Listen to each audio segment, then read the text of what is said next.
हैं, बैठो बैठो बैठो बैठो, आपकी सेफ्टी के लिए आए हैं। हम इंडियन आर्मी हैं, बैठो। ये इंडियन आर्मी है, आप लोग कहाँ से आए हो? कहाँ से आए आप लोग हैं?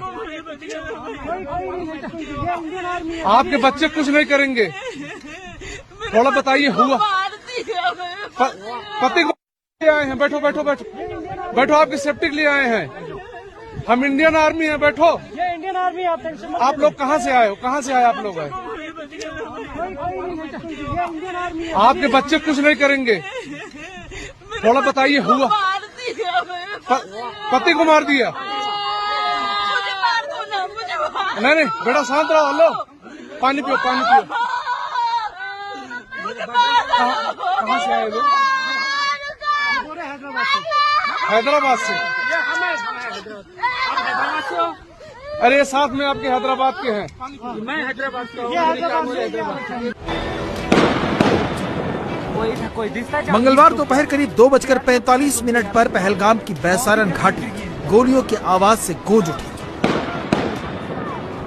चश्मदीदों ने बताया कि आतंकियों ने यूपी से आए शुभम द्विवेदी से उनका नाम पूछा, फिर उनके सिर पर गोली मार दी। इस तरह से वहां मौजूद लोगों में से पुरुषों को अलग कर दिया गया, उनकी पहचान पुख्ता की और गोलियों से उनका सीना छलने कर दिया। शुभम के शव पर विलाप करती उनकी पत्नी ऐशान्या की ये तस्वीर आज इस आतंकी हमले का सबसे बड़ा सबूत बन गई है। ये आतंक का सबसे अमानवीय चेहरा है। गेट छोटा था, उसका जो एंट्री थी, एग्जिट था, वो सिर्फ 4 फीट का दरवाजा था और पीछे जो गेट आ रहा था वो 20 फीट लंबा था, उसका 4 फीट की एग्जिट थी और पब्लिक काफी थी। तो क्या सबको लग रहा था कि हम उस पार हो जाए जंगल में, कि पीछे जो रह जाएंगे तो वो मरेंगे।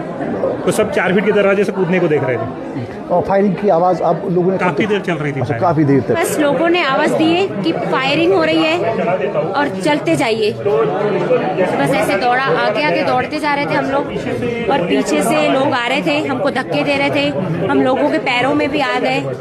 फिर उन्होंने मुझे उठाए, बच्चे को, ये मेरा बेटा भी है वो पीछे था, उनको निकाले।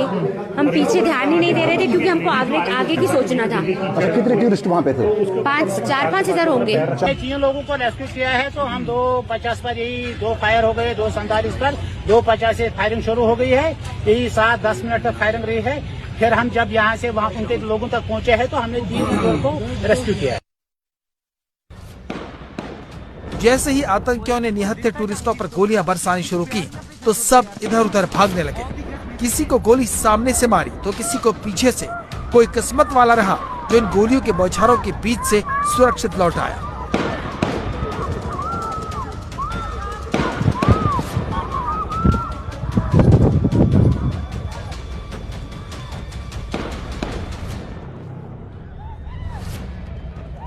यहाँ पर अटैक हुआ आतंकवादियों का,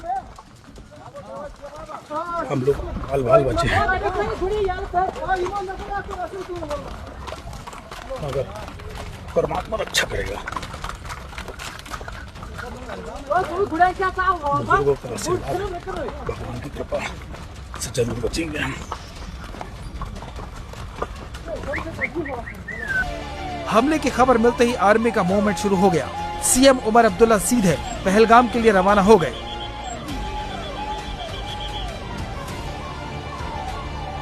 खबर दिल्ली पहुंची तो गृह मंत्री अमित शाह ने फौरन हाई लेवल मीटिंग की और बिना वक्त गंवाए सीधे श्रीनगर पहुंच गए।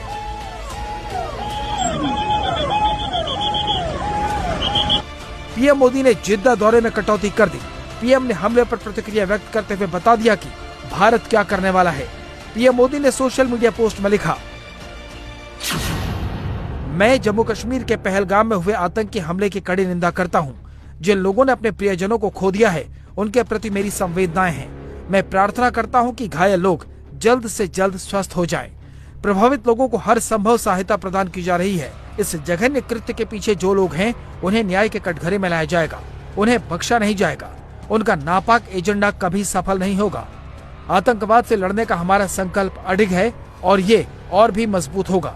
मोदी ने जिस वक्त ये प्रतिक्रिया दी उस वक्त वो जिद्दा में थे। वो डिनर में शामिल नहीं हुए और भारत वापस लौटने की तैयारी शुरू कर दी। सऊदी के क्राउन प्रिंस मोहम्मद सलमान ने पीएम मोदी से बात की और आतंक के खिलाफ इस लड़ाई में भारत के साथ खड़े रहने का वादा दोहराया।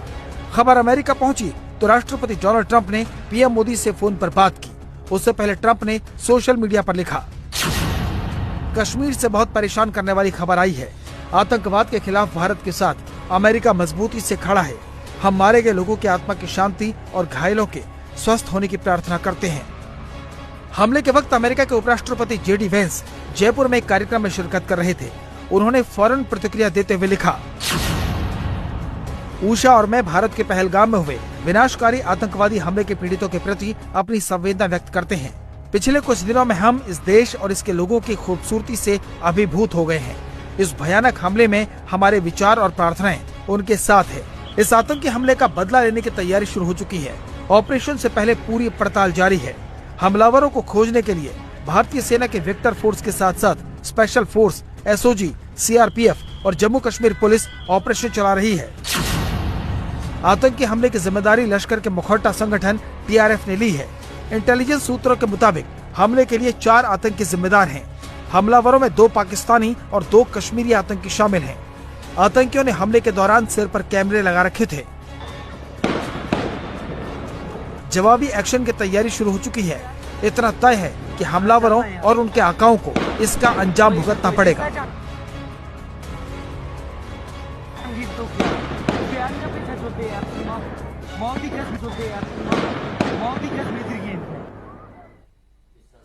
इस आतंकी हमले के बाद जिन लोगों के परिवार वाले कश्मीर घूमने गए हैं वो परेशान हैं। इसलिए सरकार ने 2 हेल्पलाइन नंबर जारी किए हैं। श्रीनगर का हेल्पलाइन नंबर है 019424575543 और दूसरा हेल्पलाइन नंबर है 019424836551। इसके अलावा अनंतनाग में भी टूरिस्ट की हेल्प के लिए इमरजेंसी कंट्रोल रूम बनाया गया है। यहां का भी एक नंबर जारी किया गया है जो कुछ इस प्रकार है 01932225 अनंतनाग में इमरजेंसी कंट्रोल रूम में एक और नंबर 9596777669 पर भी कांटेक्ट किया जा सकता है। अगर आपका कोई भी फैमिली मेंबर इस वक्त पहलगाम में या अनंतनाग में है तो आप इन नंबर्स की मदद से इन नंबर्स पर फोन करके उनके बारे में जानकारी ले सकते हैं। जम्मू कश्मीर के पहलगाम में हुए आतंकी हमले में 26 लोगों की मौत हो गई जबकि 20 घायलों का इलाज जारी है। आतंकियों ने पहलगाम में टारगेट करके लोगों को निशाना बनाया। इस हमले में मरने वाले लोगों में उत्तर प्रदेश, महाराष्ट्र, बंगाल, कर्नाटक, बिहार, मध्य प्रदेश, हरियाणा के लोग शामिल हैं। आतंकियों ने इस हमले में केवल उन लोगों को टारगेट किया जो अपने परिवार के साथ घूमने गए थे। यहां आतंकियों ने लोगों के नाम पूछे, उनका धर्म पूछा, उसके बाद उन्हें गोली मारी।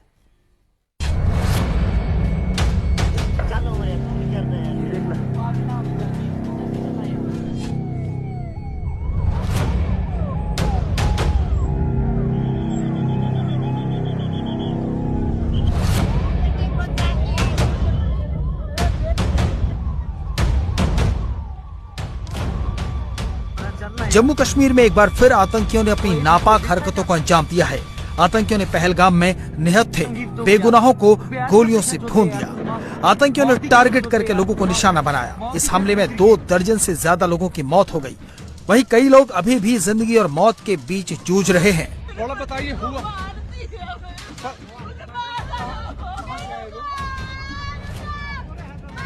इस हमले की जो तस्वीर सामने आई है वो दिल दहला देने वाली है। चश्मदीदों की माने तो आतंकियों ने पहले लोगों से उनका धर्म पूछा। जिसने भी अपना धर्म हिंदू बताया उसे गोली मार दी। आतंकी मुस्लिम की पहचान कर रहे थे। हिंदुओं को चुन चुन कर बेरहमी से गोलियां मार रहे थे। अपने आप बोले ना मुझे क्या बोलते भेलपुरी खाने से मेरा पति साइड में था। एक इंसान है उसने उसको गोली मार दी। यहाँ पे उसने बोला कि शायद मुस्लिम नहीं है, उसने उसको गोली मार दी। नहीं।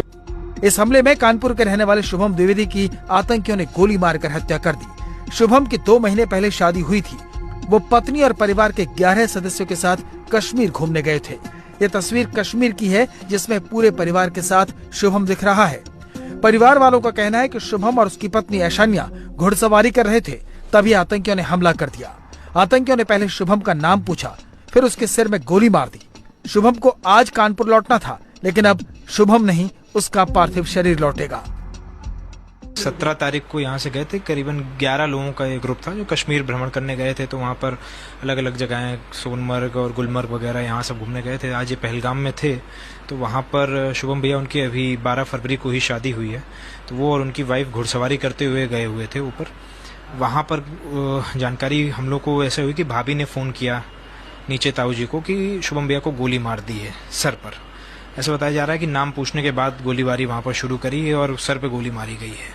करीबन 3 बजे हम लोगों ने यहाँ से हालचाल लेने के लिए उनको फ़ोन किया। तो हम लोग को भी तभी घटना का पता चला कि उसके लगभग 10-15 मिनट पहले ही घटना हुई थी। इस आतंकी हमले में महाराष्ट्र को भी बड़ा गम दिया है। ठाणे के पास डोंबिवली के रहने वाले संजय लेले, अतुल मोने और हेमंत जोशी की आतंकियों ने गोली मारकर हत्या कर दी। ये सभी शनिवार को अपने परिवार वालों के साथ पहलगाम गए थे। आतंकी हमले के बाद तीनों घरों में शोक है। परिवार के लोग गमजदा हैं। ते हेमंत जोशी हे मागच्या पहले 3 दिन पहले बोले थे मुझे कि मैं घूमने जा रहा हूँ कश्मीर, जम्मू कश्मीर में। 8 दिन के बाद हम वापस आने वाले हैं। टीवी पे देखा हम लोग कि ऐसा ऐसा उधर कुछ तो हो गया करके शूटिंग वगैरह, तो इसलिए हमको पता चला। हम सामने रहते हैं। पनवेल के रहने वाले दिलीप देसले अपनी पत्नी उषा देसले के साथ कश्मीर घूमने गए थे। आतंकियों ने उन्हें भी गोली मार दी। परिवार वालों को मीडिया के जरिए दिलीप देसले की मौत की जानकारी मिली। घटना के बाद से पूरा परिवार सदमे में है। टेके गवर्नमेंट से तो कोई कम्युनिकेशन नहीं है, nothing, no communication from their side. तो मुझे जो भी कम्युनिकेशन मिला, it was purely from the news कि नाम जब आया, पहले तो जो भी फायरिंग हुआ उसका न्यूज आया था, तो वी वेटेड। फिर इवनिंग में ये न्यूज आया कि उनका नाम आ गया था। So it was clear, and after some time, maybe 1 to 2 hours के बाद पुलिस आए, यहाँ के local police, they informed us कि ऐसा ऐसा हुआ है। परिवार को उषा देसले की चिंता हो रही है क्योंकि अभी तक उनके बारे में कोई जानकारी नहीं मिल सकी है। जम्मू कश्मीर के पहलगाम में आतंकवादी हमले में आम लोगों को अपनी जान गंवानी पड़ी है। घूमने गए थे दिलीप देसले और उनकी पत्नी उषा देसले जम्मू कश्मीर, लेकिन इस दहशतवादी हमले में, आतंकवादी हमले में दिलीप देसले की मौत हुई है। उषा देसले की स्थिति ठीक बताई जाती है। परिवार जन इकट्ठा हुए हैं और एक शोकाकुल माहौल है घर में, लेकिन फिलहाल किसी भी तरह का कम्युनिकेशन जम्मू कश्मीर सरकार या केंद्र सरकार की तरफ से नहीं हुआ है, ये परिवारजनों का कहना है। सुबह में ही परिवार के 4 सदस्य जम्मू कश्मीर के लिए रवाना हो रहे हैं ताकि दिलीप देसले के पार्थिव शरीर को लाकर वो पनवेल आ सकें। पहलगाम में आतंकियों ने कर्नाटक के कारोबारी मंजूनाथ को बेरहमी से मौत के घाट उतार दिया। आतंकियों ने मंजूनाथ को पत्नी पल्लवी के सामने गोली मार दी। मंजूनाथ अपने परिवार के साथ जम्मू कश्मीर घूमने के लिए गए थे। पर थी, क्या बोलते, भेलपुरी खाड़ी से मेरा पति साइड में था, एक इंसान है, उसने उसको गोली मार दी। यहाँ पे उसने बोला कि शायद मुस्लिम नहीं है, उसने उसको गोली मार दी। नहीं, आप टेंशन मत लो, अब बेटा आप यहाँ पे रहो, हम साथ में। छत्तीसगढ़ रायपुर के कारोबारी दिनेश मिरानिया भी इस हमले में आतंकियों की गोली का शिकार हो गए। मिरानिया पत्नी और 2 बच्चों के साथ मिनी स्विट्जरलैंड में गर्मी की छुट्टियां बिताने गए थे। दिनेश मिरानिया की मौत की सूचना के बाद उनके मोहल्ले के लोग और रिश्तेदार गमजदा हैं। कारोबारी दिनेश मिरानिया के घर के बाहर रिश्तेदार एकजुट हो रहे हैं। उनके कुछ परिजन जम्मू कश्मीर के लिए रवाना हो रहे हैं। का दुखद निधन हुआ है। हम सब लोग जब से इस घटना के बारे में जानकारी थी, लगातार माननीय मुख्यमंत्री जी इसका अपडेट ले रहे थे और जो दुखद सूचना प्राप्त हुई तो हम सब लोग प्रशासन के लोग यहाँ आए थे, लेकिन क्योंकि वो पूरा परिवार ही गया हुआ था इसलिए कोई भी व्यक्ति अभी यहाँ नहीं है, लेकिन उनके एक दामाद लगते हैं वो यहाँ उपस्थित हैं और भी परिवार के लोगों से बात हुई है। लगातार हम लोग टच में हैं, वहाँ के प्रशासन के भी टच में हैं, जो वहाँ के जो फॉर्मेलिटीज होंगी पूरी होंगी। फिलहाल वक्त हमारे लिए एक ब्रेक का है। ब्रेक के बाद देखिए आतंकी हमले से जुड़ा एक और हैरान कर देने वाला अपडेट।